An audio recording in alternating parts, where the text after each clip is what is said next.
Il y a plein de questions qu'on aimerait vous poser, Calogero. Alors, mais on détourne quelques questions posées par des personnalités de la télé, du showbiz, du cinéma ou encore des anonymes. Alors aujourd'hui, la première question, c'est l'égérie Franck Provost du JT de 20h de France 2. Je parle bien sûr de Laurent Delahousse qui va vous poser une question. Vous regardez les autres stars. Est-ce qu'il y a des personnalités comme ça dont vous vous dites, tiens, là elle me bluffe, là c'est quelque chose de fort? Alors, est-ce qu'il y a d'autres stars qui vous bluffent? Est-ce qu'il y a un artiste que vous vraiment Il y a plein d'artistes dont vous êtes fan? Même oui, français? Plein, bien sûr. Même français. Même français, bien sûr. Vous nous parliez de Florent Pagny tout à l'heure, par exemple. J'aime beaucoup la voix de Florent, je trouve admirable. Il y en a plein. J'aime Johnny Hallyday, j'aime Alain Souchon, Francis Cabrel, Jean-Jacques Goldman. Ce sont des aînés que je trouve brillants et que j'admire beaucoup. Et justement, est-ce que vous pouvez écrire pour quelqu'un si vous n'êtes pas fan? Vous pouvez écrire pour quelqu'un quand même? Ah non, il faut qu'il y ait une histoire. Il faut quand même. Enfin, pourquoi il le ferait? Il y a apprécier être fan, il y a quand même une nuance. C'est d'avoir de l'admiration, je pense que c'est plus ça. Mais Juste pour que vous sachiez, je sais qu'il est très fan de Jean-Marie Bigard parce que c'est lui qui lui a écrit la blague qu'on a entendue il y a un instant. Et je dis jamais ça chier, par exemple, qui n'est pas un gros mot. Avec qui vous aimeriez partager une scène, Calogero? J'ai pas pensé là comme ça. Alors, Johnny Hallyday? Johnny Hallyday, faut être son musicien, faut pas chanter avec lui. Ah c'est vrai? Ah ouais? Il vous écrase. Ah ouais? Il est trop fort. Il bouffe. Il bouffe, il mange tout. Mais il est trop fort. Non, chanter en duo, j'aimerais bien. Peut-être. Françoise Hardy, j'aimerais bien chanter une chanson avec elle. Mais elle va vous écraser aussi avec la.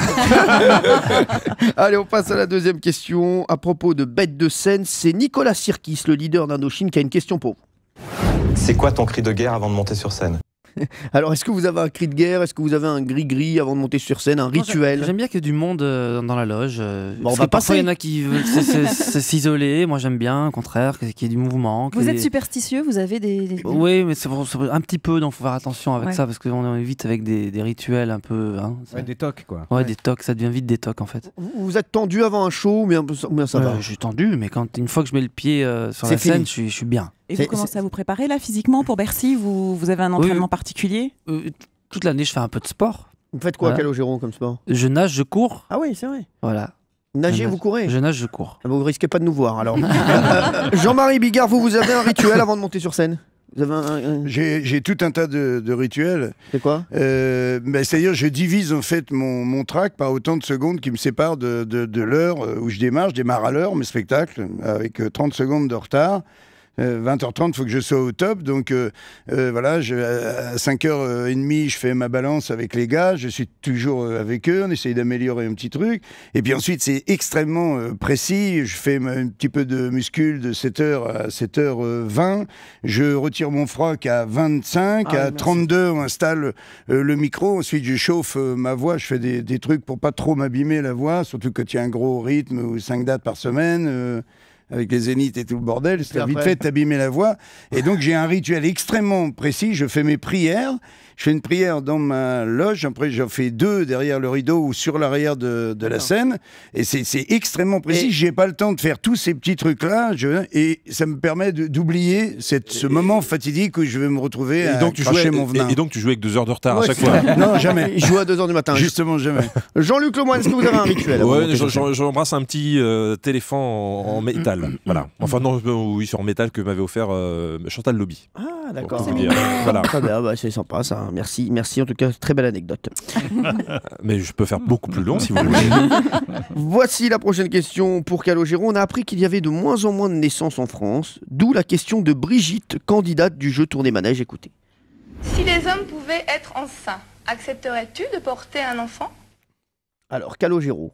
Non. Et si oui, de qui autour de la table? Parce que nous pouvons vous féconder aujourd'hui. Ah oui, je suis allé chez Hanouna, écoute, il m'a fait 2 gosses, le con. Non, vous n'aimeriez pas. Hein. Ah non, non. Enfin... Chacun sa merde. Exactement. Non mais vous êtes à l'aise avec les nouveau-nés, les bébés, les enfants? Oui. Très à l'aise.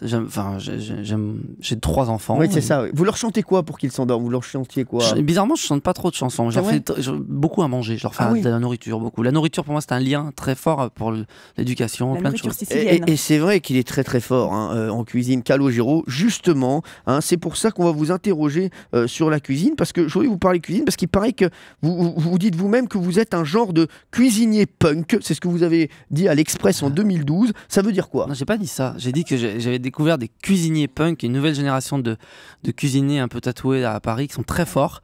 On est revenu au Néo Bistro qui sont très sympathiques et j'ai parlé de ça. Mais en revanche, moi j'adore faire la cuisine, j'aime beaucoup.